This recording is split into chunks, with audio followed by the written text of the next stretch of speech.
Again, this is going to go run the same scenario as Vietnam, faster, slower, can't say. But it's going to be incremental mission creep. And if it looks like the Machado government and whatever military is on our side can't win, then you're going to have to back them up with at least a Praetorian Guard of some kind in Caracas. And if you're going to wind up with a fight with Colombia too, this just escalates out.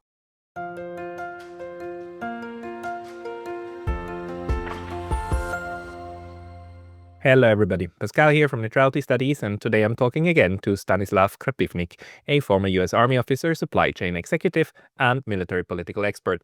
Stas, welcome back to the channel. Thank you. Always a pleasure. Likewise, and I wanted to pick your brain today on two issues. Let's start first with Venezuela. I talked yesterday to a Swedish journalist who's been reporting from there for quite a while, or about it for quite a while, and her take is that this is just a dropping of the mask, of what the humanitarian nonsense that we were fed back in 2019 and so on is all coming off. It's more or less about the oil. How are you viewing this intense saber-rattling and the sinking of seven civilian ships in front of the coast of Venezuela? Oh, it's not just about the oil. There's also diamonds and gold. Oh. Emeralds, actually. Not diamonds. Actually, by the way, until the De Boers really started a marketing campaign, nobody gave a damn about diamonds. They were just junk. Emeralds is a different thing. But sorry for that tangent. Yeah, look, the bane of Latin America is the U.S. Let's just begin with that. The U.S. has made sure Latin America, and that's everything from Mexico down south. And I'll include Brazil into that, even though that's not part of Latin America, since they're Portuguese. They don't get counted as Latin America, interestingly enough. They make sure that they don't grow too far. There's American companies down there that help overthrow governments.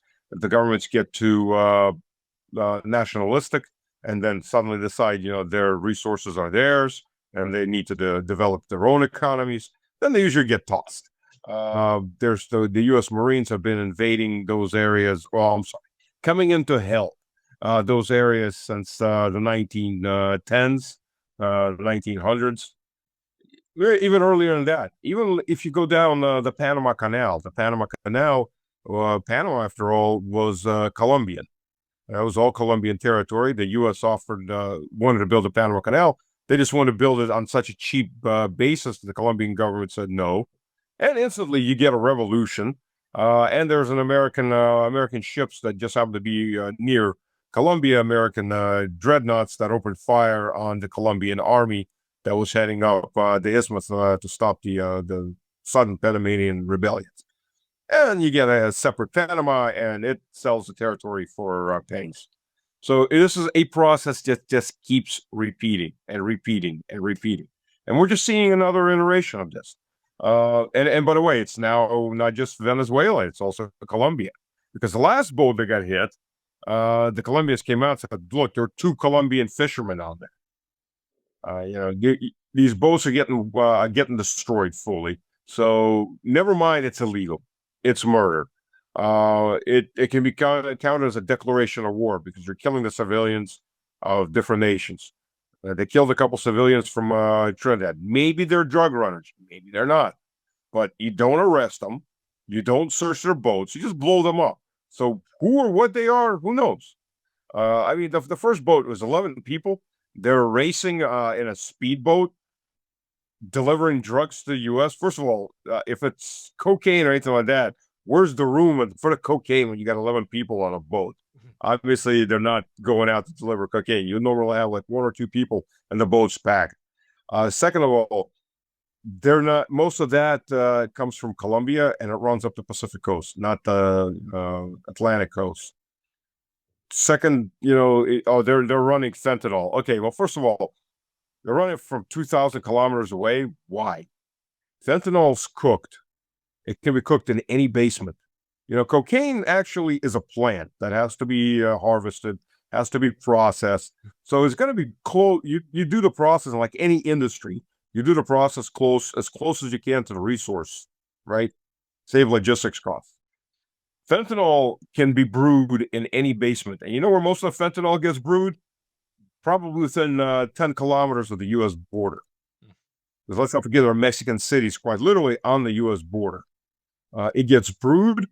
The U.S. The fencing, especially the fencing that Trump started, if you notice, is metal bars, right? These like thick metal bars. There's about that much space in between. You get a packet of fentanyl about that much. A kilo of fentanyl can kill off probably a good half a major city. OD it. It does not take much, right? You're not bringing kilos and kilos of coke or bushels of marijuana. You brew up the fentanyl in Mexico, walk up to some portion of the border that isn't patrolled, hand it across between the bars to your buddy on the other side. Worst case, use a drone to fly it over and drop it over, pick up the money, drop it back. You don't have to step foot on U.S. soil. So to say that they're driving they're bringing fentanyl 2,000 kilometers across open water it's nonsense.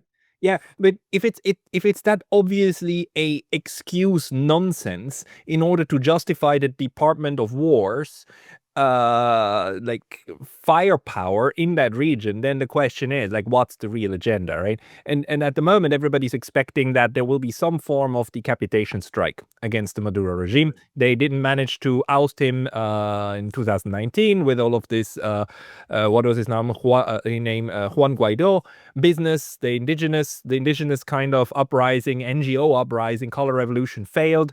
The recent approach with the election also failed. The guy got reelected, whichever way around that is, whether clean or not. But the people who supported the opposition candidate didn't manage to galvanize the support, at least also of the power structures needed.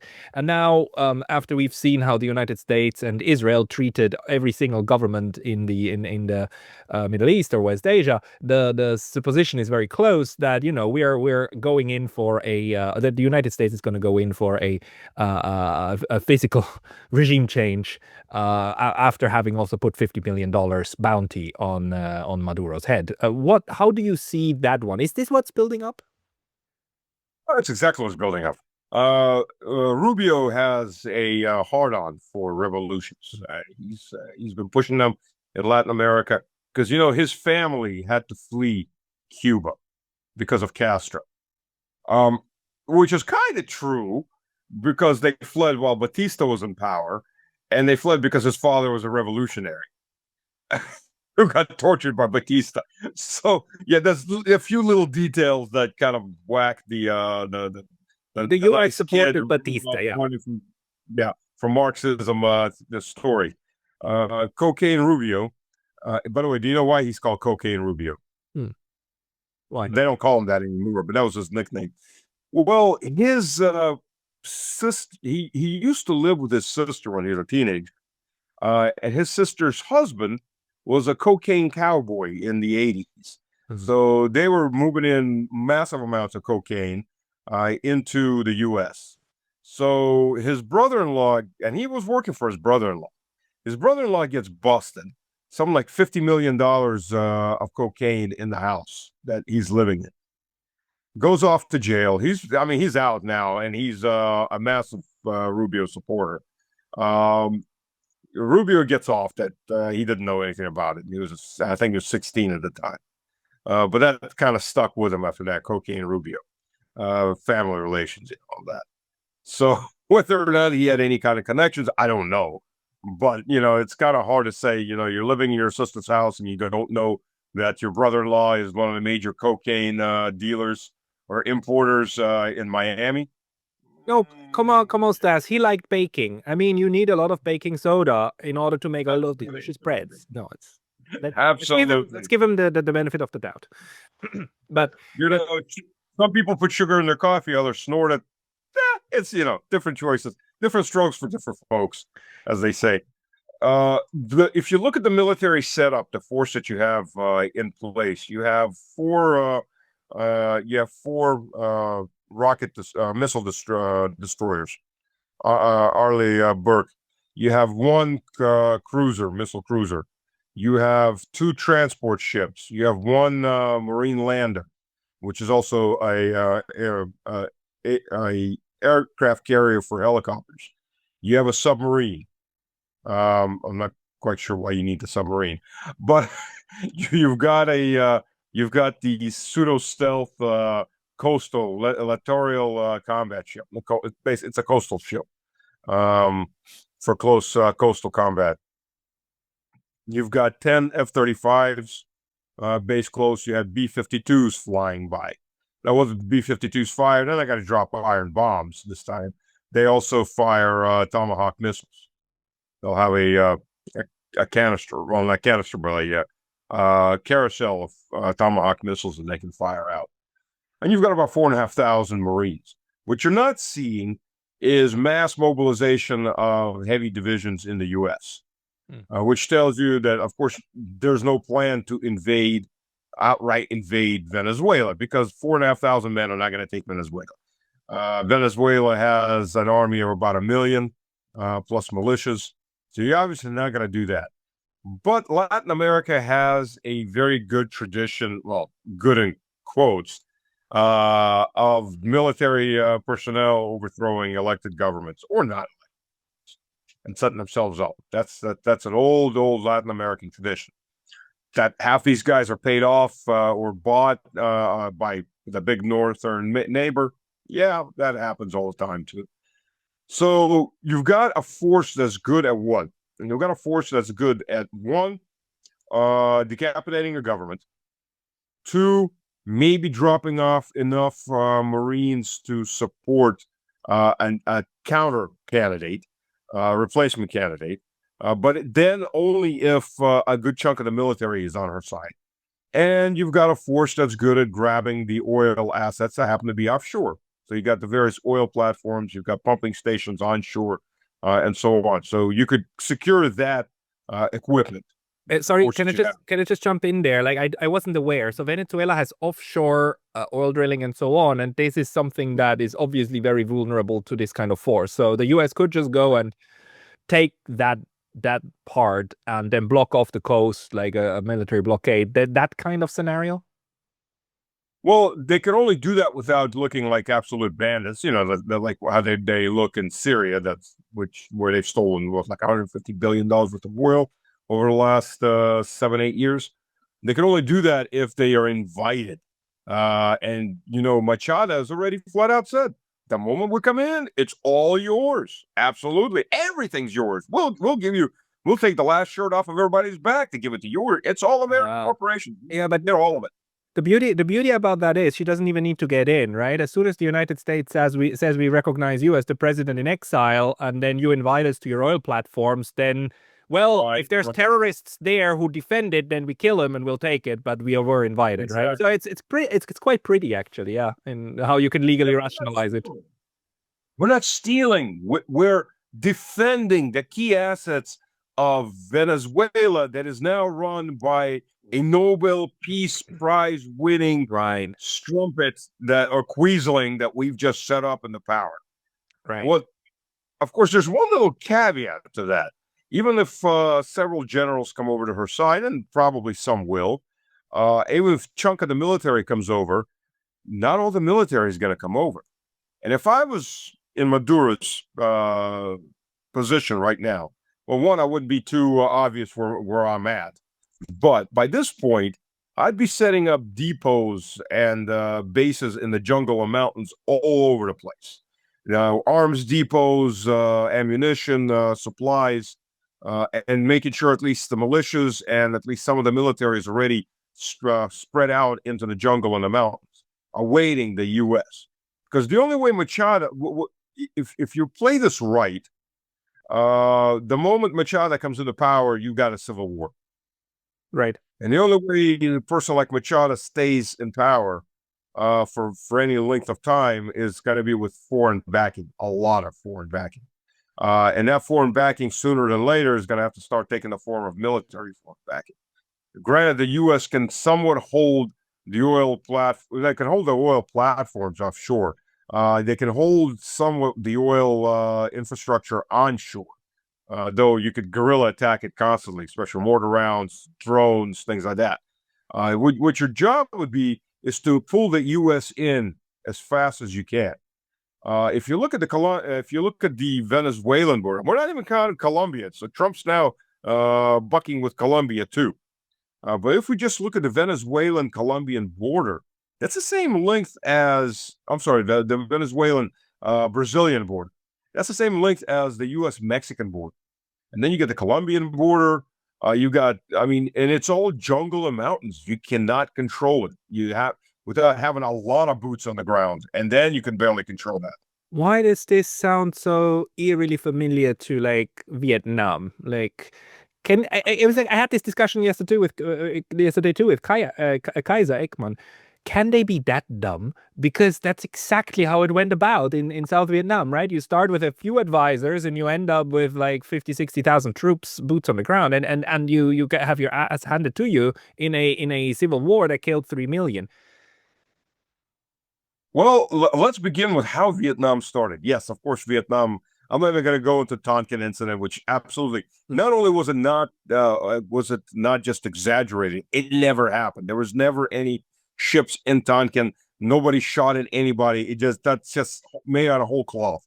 Difference is, of course, there was no internet. There was no satellite photos from coming down there. There was nothing. They just made it up.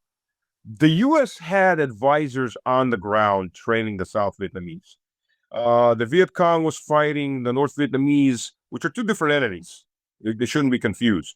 The Tet Offensive, the Viet Cong no longer existed after the Tet Offensive. They were pushed by the North Vietnamese to start the Tet Offensive.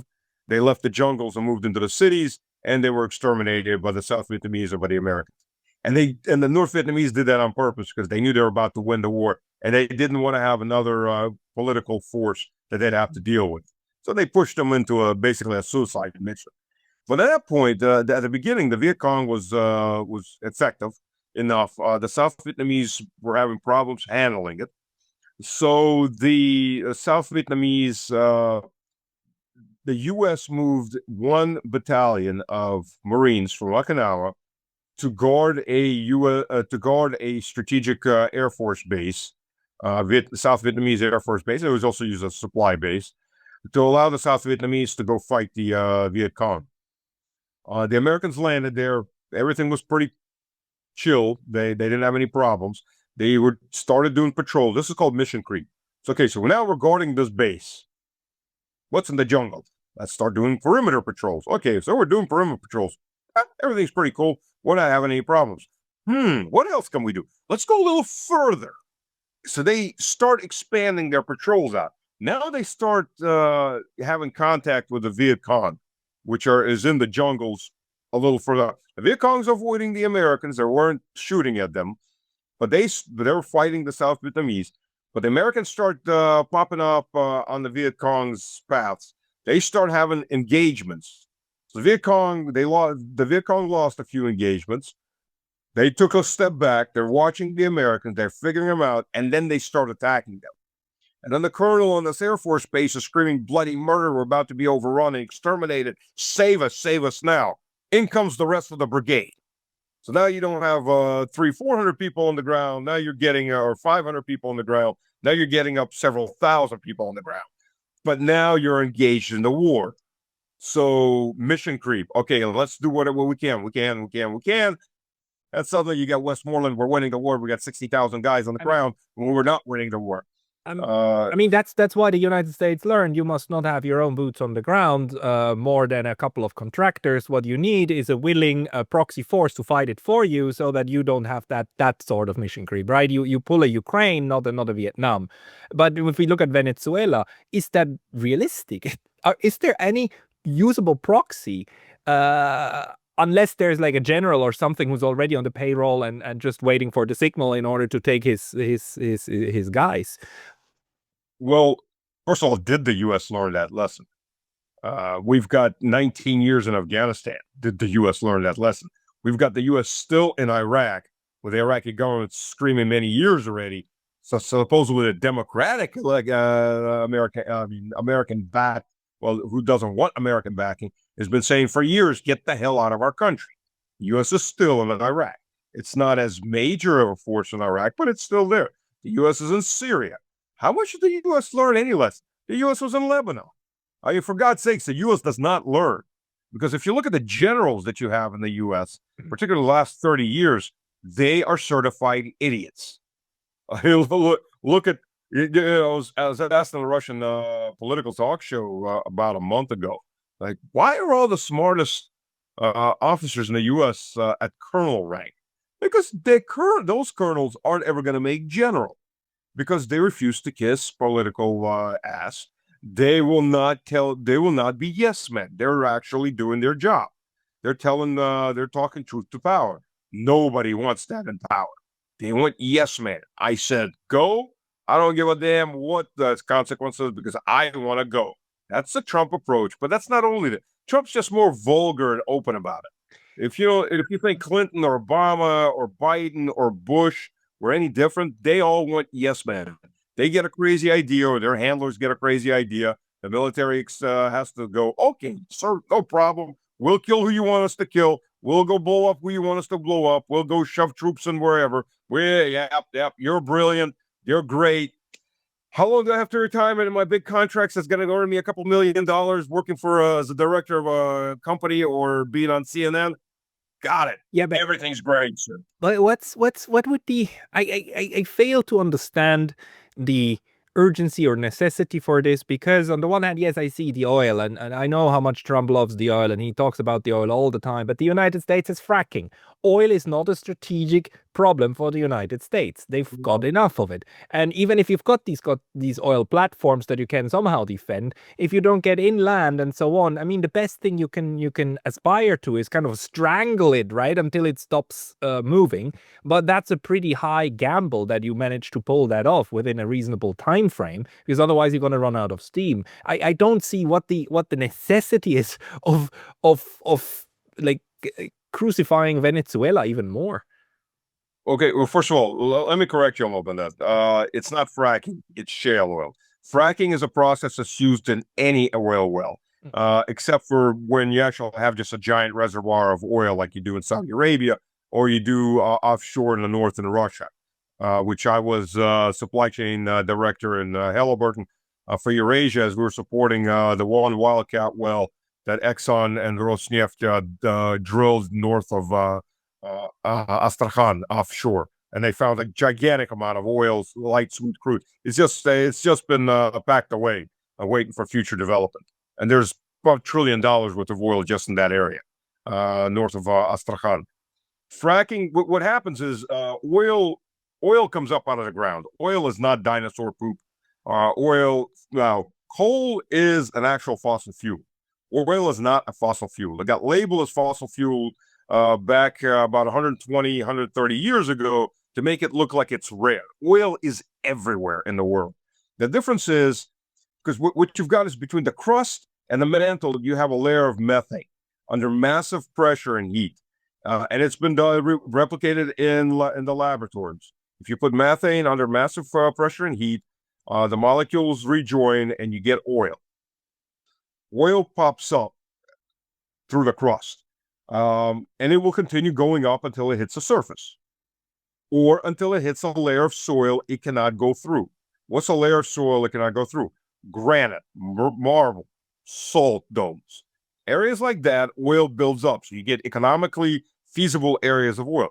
As a prime example, the Rocky Mountains, and not just the Rocky Mountains. There's oil under most mountains. Why? Because when two tectonic plates collide, and a mountain starts forming. What you get is a mountain, because silicon is mutatable, depending on the pressure and the pressure and temperature. Silicon could go from being a sandstone to being a granite to being a marble. It's all the same element. It just mutates under pressure and recycles as the earth moves. So when you get that pressure and it's pushing up a mountain, it creates granite. And the mountain looks like a tooth. It has roots. And underneath it has a cupel. And that oil starts coming up and it starts getting stuck underneath that cupel. It can't go through the granite mountain, right? With directional drilling, you go up underneath the mountain between the roots of the mountain and you can suck the oil out from underneath it. Yeah, it is. It sounds like fantasy, but this is the reality of things. Um, Oil comes up. Why there's so much oil in the Gulf of Mexico? Because there's a lot of salt domes in the Gulf of Mexico. Because the Mississippi River has been moving soil and salt, lots of salt from the ground, for the last 20 million years, and that salt builds up, and the oil comes up underneath, and it gets stuck underneath that salt domes. So there's lots of the oil in the Gulf of Mexico.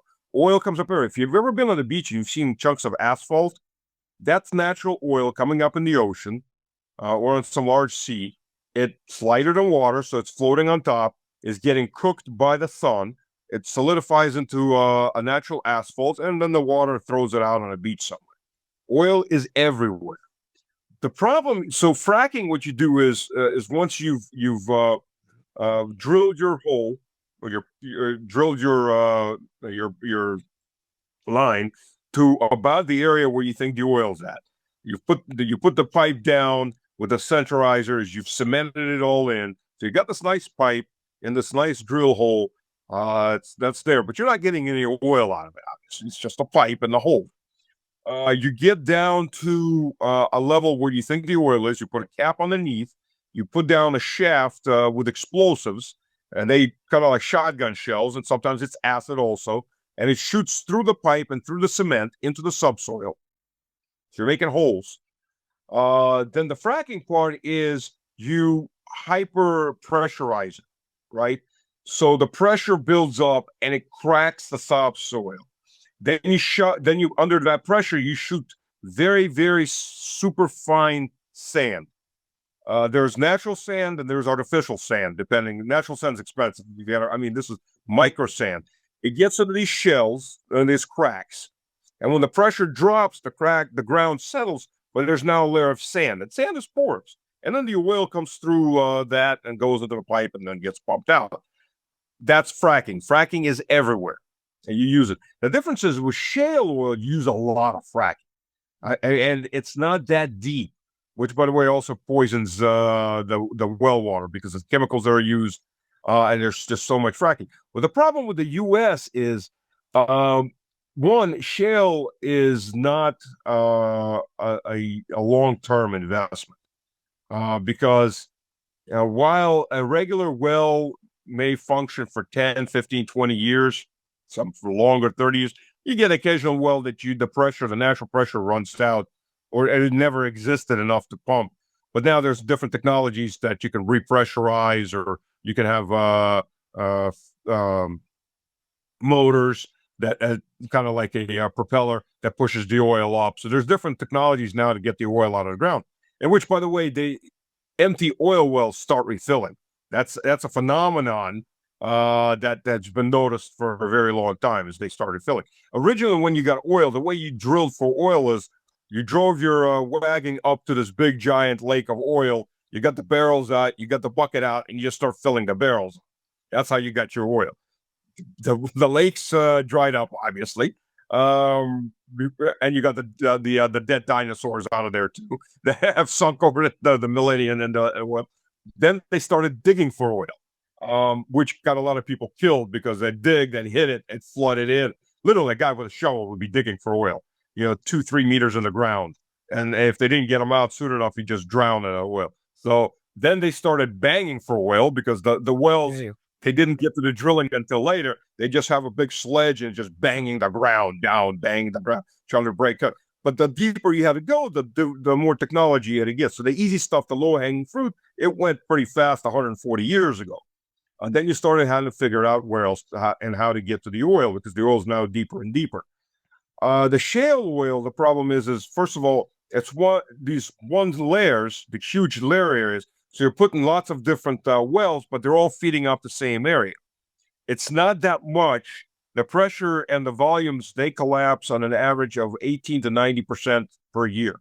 Mm. So you could lose up to 50+% of your volume and pressure within 1 year. So their development, their exploitation curve is very, very high and very, very narrow. Oh, sorry. So there's a problem with that. And the U.S. is starting to run out of oil. It's been on a decline in production for 3 years now.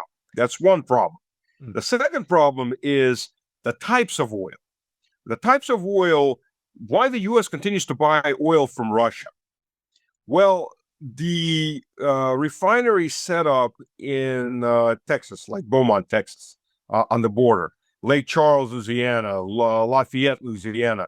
Those refineries are all set up for sour, heavy crude.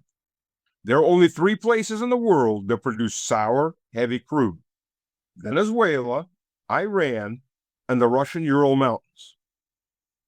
Obviously, you can't buy from Iran. You really can't buy from Venezuela either. So you got to buy from Russia. The problem is, you'd say, well, why don't you just go to a different crude? You could, but that's several $1 billion worth of investment, half a year to a year to retool that gigantic line. I mean, oil cracking plants, refineries, you're cracking oil under heavy pressure, chemicals, and you're cracking it into different products. The last product is a gas called plastic. By the way, plastic is a gas that's then combined with another set of chemicals that make it, that hardens it, and you get little white pellets that then you add other chemicals and make different plastics as you know it. But it's all different refinery levels. Cracking process, by the way, was made in Russia by Shaladin, I think was the name of the guy, back in about the 1880s, 1890s. Genius scientist and a genius engineer who built a lot of firsts, including the first big glass steel roof building on a massive scale, which is the GUM across, which is a giant shopping center across from the Kremlin. Built it back in the 1890s. So this guy was a genius, but he set up the modern cracking process. Before that, gasoline, you couldn't get gasoline really. That's why gasoline engines really took off after that. But so to bring it back to Venezuela, I mean, your point is that the oil, the type of oil that you can exploit from Venezuela, from these fields, is still super valuable and is going to be, well, not just a monetary resource, but also like strategically important for the U.S. Absolutely. As a matter of fact, those refineries were built on Venezuelan oil. Back when Venezuela was basically a colony of the U.S. And then Chavez comes in there, turns things slightly in a different direction, and boom, and we've got a problem. Additionally, to that problem, well, first of all, even if you take the time to retool those refineries, the U.S. has a very tight gasoline market, especially summer market, because every state has its own formulas for gasoline. So what these refineries wind up running small batch runs, which is expensive because you have to retool between the different small batches and you're just losing time. Manufacturers want to run the biggest batch of anything they possibly can, because once you're set up and running, it's just to repeat and you're not losing time, and it's not as much of an investment. If you have to retool for something else in any manufacturing or processing plant, that's just lost money because you're not making product while you're retooling. And that's a big problem in the U.S. It really is actually a big problem in the U.S. So that's why you need it. Now, Venezuela's oil infrastructure is in a pretty crappy state, partially because of Venezuela's government, because the Venezuelan government took a lot of money under Chavez, starting with Chavez, money that was needed to retool and repair. It's a constant process. I mean, you're constantly having to repair, you're constantly having to upgrade the tooling. It wears out of the oil platforms and the pumping stations and so on. And he took a lot of money and spent it on social issues. They had social issues. I'm not gonna say anything, but you're literally eating the goose, right? So you're gonna get a lot fewer eggs after that, for obvious reason. You may not be eating the whole goose, but you're taking a leg here, a wing there, and then the oil market started, the oil processing and oil. Actually, it's not processing, so oil pumping. Venezuela has no oil processing, interestingly enough. You'd think you'd want to set up the processing plants near the oil. Of course not, because the U.S., like in this case, just like a colony of the U.S., they're there for the raw resources. And the U.S. will do the up the value chain off the raw resources. Of course. Now, you got another issue that's coming home to roost. You got Russia and China with Venezuela. And one of the things that China is not doing besides reorienting Venezuelan exports toward China, is setting up nearby oil refineries. Are they So actually? yeah, they're supposedly in Trinidad. They're setting one up. So just not that far across the water. So that's going to be a big issue. That's competition for the U.S. U.S. doesn't like competition, especially in its own hemisphere, as they say, because they own all these people as far as they're concerned. It's a colonial empire backyard. I mean, any way you look at it, Monroe Doctrine is basically this is our empire, and you don't get to do anything, and it will get we will screw with these people as we want. That's exactly what it is. It's an imperial document back from before the U.S. could even impose it. They set it up already. So yeah, you've got those kinds of issues. Plus, the U.S. has confiscated Venezuelan money. So has the Bank of England. Granted, it was an idiotic move from the side of the Venezuelan government to keep their money in U.S. and British banks, particularly since they're not exactly on good terms with them.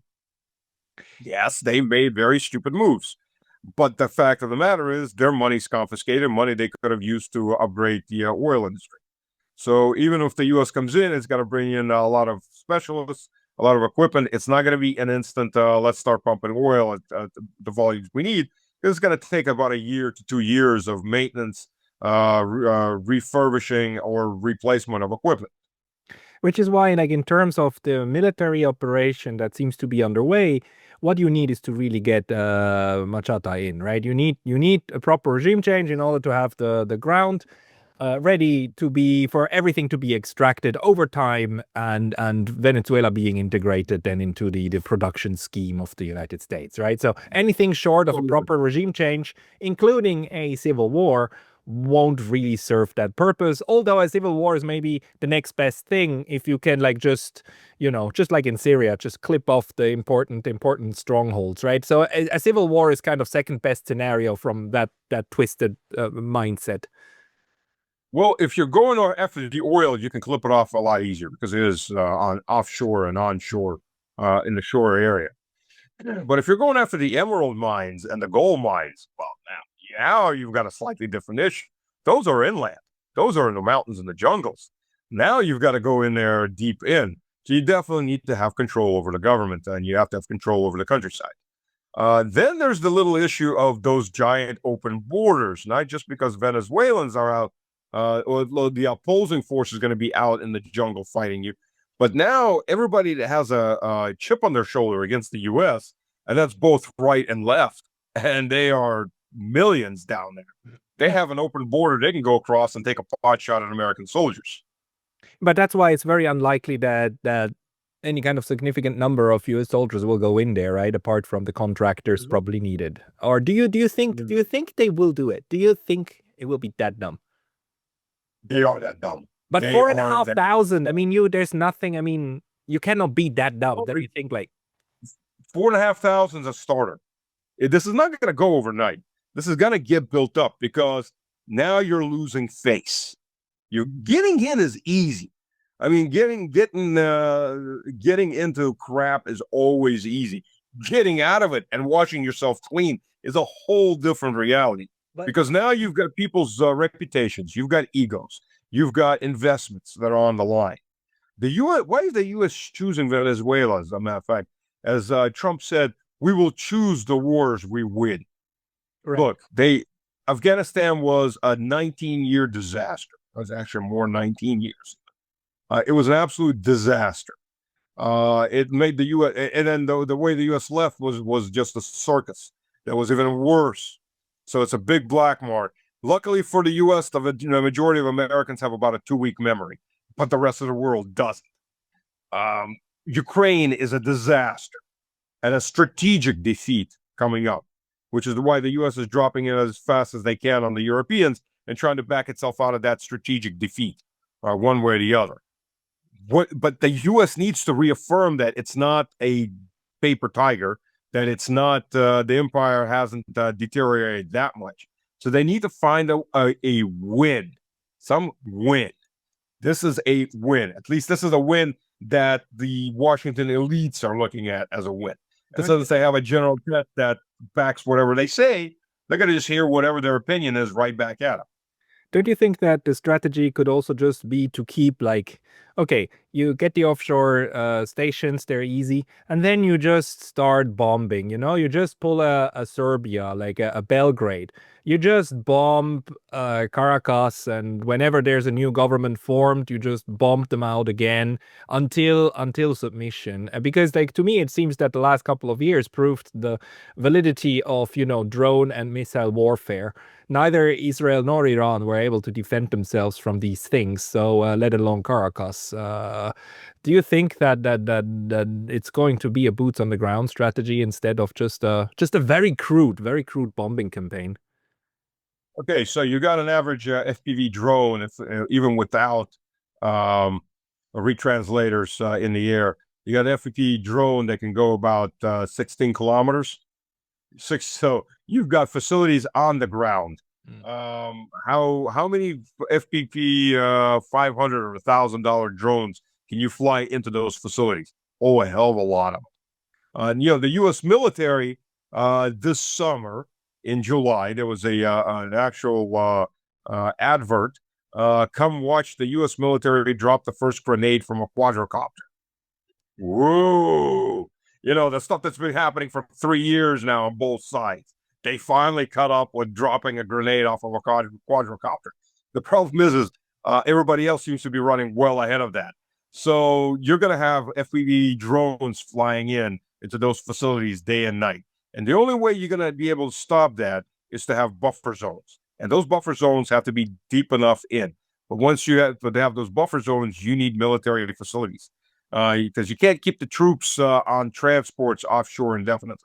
They're going to have to be out on the ground, boots on the ground, at least the shoreline. Again, this is going to go run the same scenario as Vietnam, fast or slower, can't say. But it's going to be incremental mission creep. And if it looks like the Machado government and whatever military is on our side can't win, then you're going to have to back them up with at least a Praetorian Guard of some kind in Caracas. And if you're going to wind up with a fight with Colombia too, this just escalates out. And I'm sure they're going to go after Colombia has a left-wing government. And by the way, there's a right-wing. Well, even call these people right-wing isn't the proper way to call these people.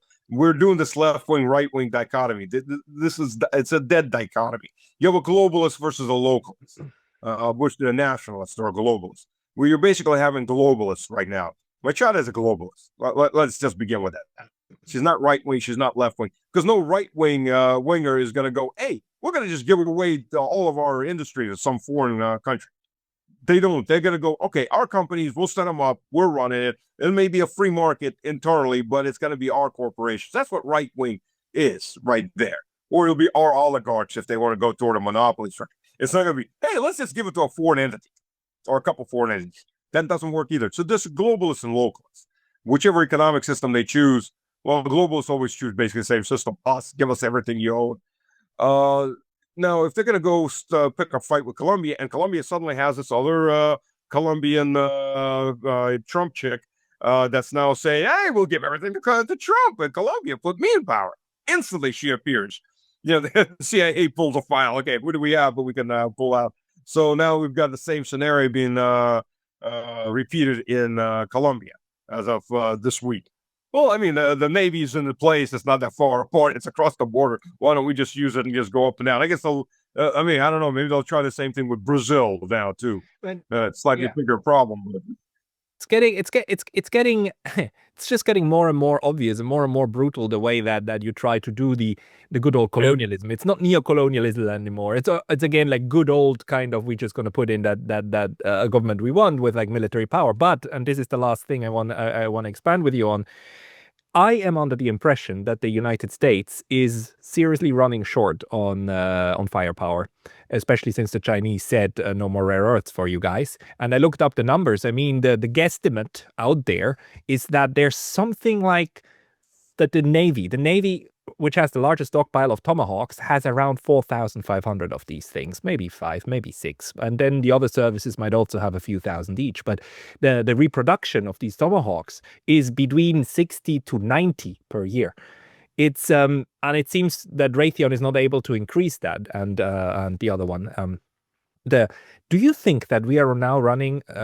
How do you see the ammunition situation of the United States? Well, first of all, let me clarify that a little bit too. It's not rare earths; it's processed rare earth magnets. Yes, great. Rare earths are not really that rare. They're everywhere. U.S. has tons of it, especially in the coal mines. The slag that gets tossed out. There's tons of rare earth minerals in that. Problem is you have to process them. I mean, otherwise you got chunks of rock with some kind of crystals in it. But the processing is the key.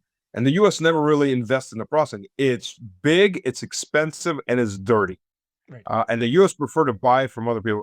Russia processes quite a bit of rare earths. Since the Soviet Union, it has. Not nearly as wide a margin as China. China dominates. They've got like 70% of world processing. Just like Russia has 70% of world's uranium processing. But Russia also processes. A few other nations do small batches. But yeah, so here's the problem. Right, China started playing the same game. It's playing the Western game. The problem is the West is the only one allowed to play the Western game. That's why we have a rule-based order, not a law-based order. Rules for you, rules for me, rules for the next guy, all the bends. And like little children, if we're losing playing our rules, we'll just throw everything in the sandbox and change the rules. And now you have to play by our new rules in the middle of the game. Well, China said, okay, fine, we'll play the rules. No more rare earths for their dual-purpose possible military equipment. Just by the way, the Netherlands just stole Nextia chip manufacturer for 2 days ago or 3 days ago from China. And the Chinese said, what? Okay, fine. No components. Yeah. We're going to kill the company. Fine, we're good with that. Yeah. Yeah, we're good with it. And but now the news is the Chinese employees there are going rogue, because they're not following the orders of Brussels. I mean, this is the level of absurdity. It's absolutely absurd. It is, but where does this leave us in terms of like actual power? Because it seems to me that for the first time, the U.S. has a problem with its firepower, including shell production. Like good old, like what are they called? Something millimeter shells that they are not able to outproduce the Russians. The whole of NATO. 1.5 millimeter. The U.S., if it invests enough, it can catch up. It'll take a couple years, 5-7 years. I think you're talking serious investment. The U.S. Just opened up a new manufacturing facility or actually two of them, the main ones in Texas, to up the 155 artillery shell production. By the way, there was one that just blew up in Tennessee. I guess bad safety standards. 19 people got killed or got wiped out. Also manufacturing 155. But as a fact, manufacturing 155, they just got a big contract for Ukraine. The U.S. went from 30,000 shells to about 60-something thousand shells a month, heading toward 100,000 shells a month. But I guess this facility in Tennessee blowing up is going to be a bit of a roadblock on getting to that 100,000 mark. Russia's producing probably about 400,000-500,000 a month. So it's outproducing all of the EU. All of NATO by about fivefold. And Russia is not on a wartime economy. That is a lie. Russia has upped its production quite a bit and has unmothballed various plants, but it is absolutely not a wartime economy. Where it could get to on a wartime economy, I have no idea. But it's going to be many-fold more than what it's producing now. There's been lots of wartime investment. Well, not wartime, but military sector investment in Russia over the last 3 years, absolutely. But again, it's not a wartime economy. U.S. has a problem with chips. So the U.S. goes to countries like to companies like Samsung. Listen, you're buying these magnets, right? Well, buy twice as much. And they're going to China. Oh, we're going to double our production. And the Chinese are really show it. Show us where you're going to double the production of computers and refrigerators and whatever else you're going to be using our chipset. Well, if you want this, we're going to cut you off too. So now you won't have anything. So these companies are going, no. Thank you, Pentagon, for wanting to pay us top dollar for all this, but we're not going to double because it'll kill our business. That's the game the Chinese are now playing, and they're playing a very hard game. Trump is going to be trying to swerve his way out of it. He's already lost the agriculture market, which is murdering him. He's now trying to have him to explain why he wants to bail out Argentina, which is a competitor for meat and other products to the U.S. manufacturers, while U.S. ranchers are falling off the cliff. And now we've got a problem with missiles. Now, why only 90 missiles at max? So their average manufacturing is 55 missiles a year. Yeah. And they can for Tomahawk, 650 missiles for Patriots, by the way, and that's after they flexed up 10%. Why is it like that? Yes, I mean, you can't manufacture more than you have that. You'd have to build new plants. That's going to take a couple of years to get them up on the feet, and billions of dollars of investment, which they haven't gotten from the U.S. government yet. So they're not willing to do it. So they're not increasing their production. But why is it done this way? You would think it's modern concept. Why can't you do more? Because it's made to be expensive. It's all it's a whole hand work. I mean, you got the top line automobiles that are done by hand. Think of this as top line rockets.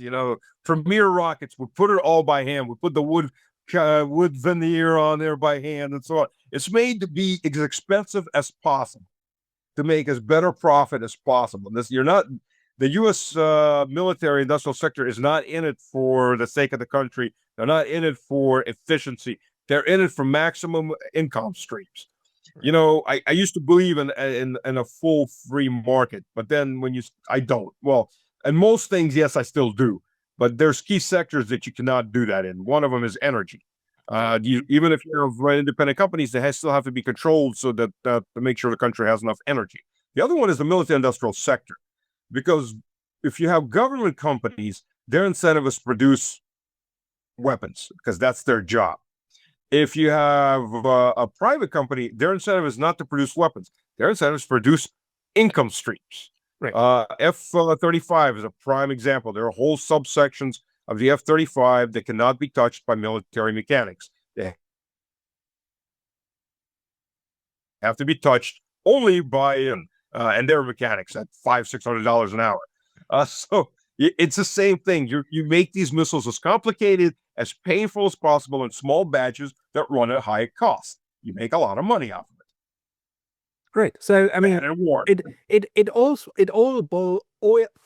all boils down to the U.S. military-industrial complex actually being structurally screwed at the moment. I mean, you're stuck in a place where you're not incapacitated, but you're definitely not up to expand the way that currently the war rhetoric in all like four corners of the world would necessitate. Yep, absolutely. So the U.S. could get around this by building its own processing plants. But not only is it a huge multi-billion-dollar investment, not only is it going to take time, but the way the U.S. is structured, it could take massive amounts of time because they have to be built in states. States are going to require environmental studies. These studies are easy to sabotage by any special interest groups. They'll go into, we disagree. Well, what about the little wide-tailed mouse rat thing over there? Oh, okay, next study. 2 more years we'll be doing a study, or another year we'll be doing a study. These kinds of projects constantly get pushed back. It's a bureaucratic mess with special interests on every side, dropping money into it. The people doing the studies are making big money. Unless you have an absolute lockdown, military emergency, dictatorship, it's not going to happen overnight. It's probably not going to happen within 5-10 years. So the U.S. is really screwed at this point. So that should lead to even more rethinking of the Venezuela strategy and also of the Israel strategy. It's actually why I think that Donald Trump in the end decided not to send Tomahawks, because maybe finally that realist wing in the White House is winning out and having the numbers and saying like, look, it's not looking good. And he actually said so. We need some for ourselves. Stas, like any last thing to end on this thought? I think with the Tomahawks in Russia, just as a little side note, U.S. has enough Tomahawks for whatever it needs right now. The reason it's not giving them to Ukraine is I think that that little 2-hour talk that Trump had with Vladimir Vladimirovich. I think as much as Putin has tried not to escalate, uh, there is pressure on Putin as well. Let's not be let's not ignore that. Is he in control of the government? Yes, he is. There are not going to be any coups, but there is pressure and growing pressure and pressure from different angles to smack the U.S. back in the face, to smack NATO back in the face. And I think this was an actual red line. All these other red lines, it's the U.S. set them up and then cross them themselves. Oh, if we give them tanks, they'll declare war. We gave them tanks. See, crap, cool. We'll go to the next one. And it's been this incremental escalation, but Russia never set those red lines. I think this one was a red line. If you do it, it'll be a declaration of war. Russia will minimal declare war on Ukraine and just flatten it once and for all, and possibly go after at least the local NATO bases or the manufacturers like Rheinmetall, if of Taurus missiles.